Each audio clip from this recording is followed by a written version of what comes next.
Hi, my name is Pat, and this is my channel, Book Chat with Pat, and I'm glad that you're here. Today I'm going to be reviewing Zadie Smith's 2023 novel, The Fraud, which was published this past fall.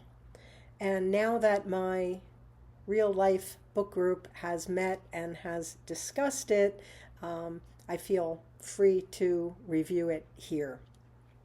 Incidentally, this novel is at 464 pages. It also serves as the first novel that I have completed in the Big Books of Summer Challenge, sponsored by the lovely Sue Jackson. This is Zadie Smith's first historical novel. It is set in Victorian London, and it features a largely forgotten but real, actual novelist, William Ainsworth. Eliza Touchet, who is Ainsworth's cousin through marriage, Ainsworth's second wife, Sarah, and another whole cast of characters related to the infamous case of the Sir Roger Tichborne trial. There are three distinct storylines in this novel that do not entirely hold together very well. One is of the Ainsworth household. We learn that Ainsworth and Eliza are cousins through marriage. Eliza, deserted by her own husband and then widowed, comes to live with the Ainsworth family, first as a housekeeper, and then after the death of Ainsworth's first wife, Frances, she helps with the children as well. We learn through a series of strange flashback scenes that Eliza at one time had a sexual relationship with Ainsworth in the past, and it is also implied that the true great love of her life was Ainsworth's wife, Frances, who dies very young. Eliza suspects that Ainsworth is not a very talented writer, although he has written many novels and even had one that outsold Charles Dickens' Oliver Twist. And Dickens and Thackeray are minor characters in this novel as well. Ainsworth really has had very little success in the present tense of the novel. And he is frequently being accused of having stolen other people's work. Eliza and Sarah, the new wife of Ainsworth, who hails from the lowest depths of London society, both become totally obsessed with the Tichborne trial, which unfolded in London in the 1860s and 70s. This case is about a person referred to as the claimant, actually a butcher from Australia who claims to be Sir Roger Tichborne, who was believed to have been lost at sea. Sir Roger Tichborne is due to inherit land and a family fortune. It is obvious to the reader that the butcher from Australia is a complete and total fraud. The case takes on a life of its own, and the butcher develops this huge following all over London among the populace, who come to the courtroom every day and vociferously announce their support for Sir Roger. Clearly, Zadie Smith is making some statement about blind devotion to an obvious huckster and possible parallels to modern day politics. One plot line revolves around the Ainsworth extended household. Another revolves around the antics in the courtroom as this trial progresses. And the third storyline emerges from the trial. The claimant is accompanied by his star witness, one Andrew Bogle, a man formerly enslaved in Jamaica. Bogle claims to have worked for the Tichborne family and to have known Sir Roger all of his life.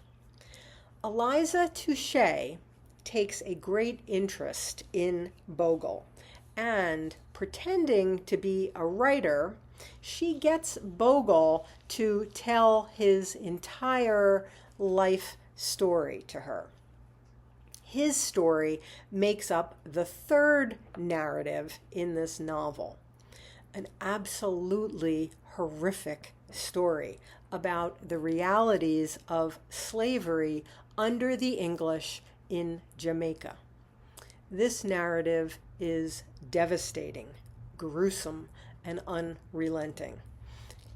How else could a narrative about the realities of slavery be?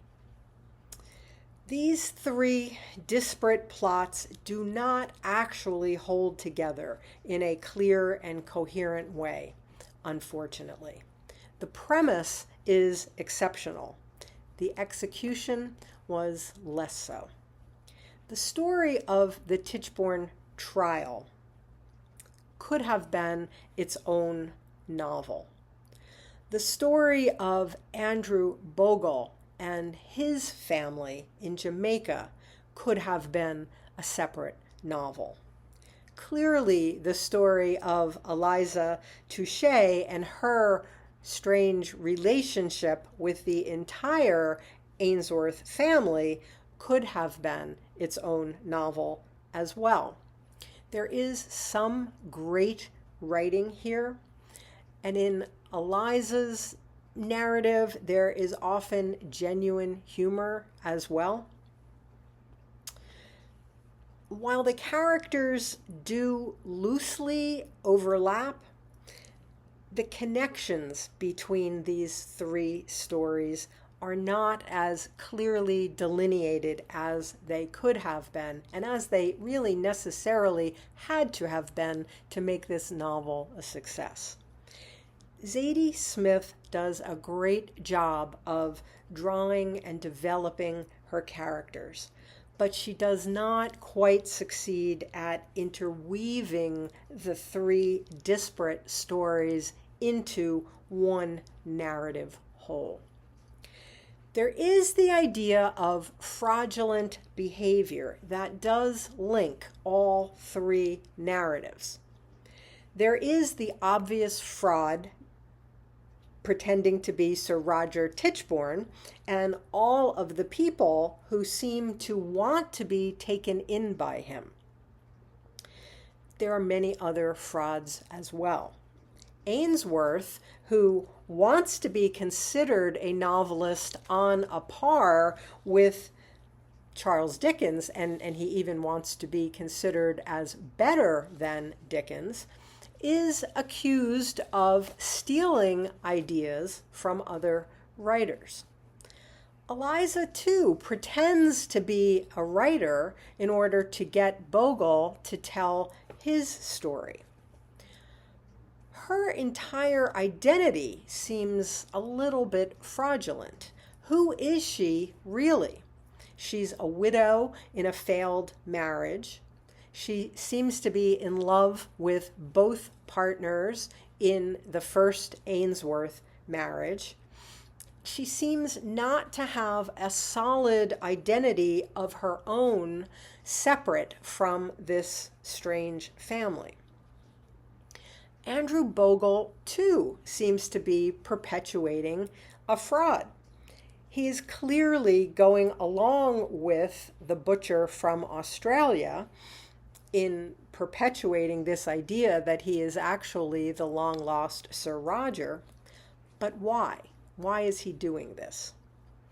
And then there is Victorian English society. as a whole, which is also perpetuating a fraud. And that becomes more and more apparent as the truth about the horrors of British imperialism in Jamaica are revealed. So yes, this idea of fraudulence indeed runs through and links all of these disparate narratives. But ultimately, it is simply not enough. So that's a little bit about Zadie Smith's historical novel, The Fraud. As always, I thank you for watching. I hope that you're doing well. I'll speak with you again soon. Take care.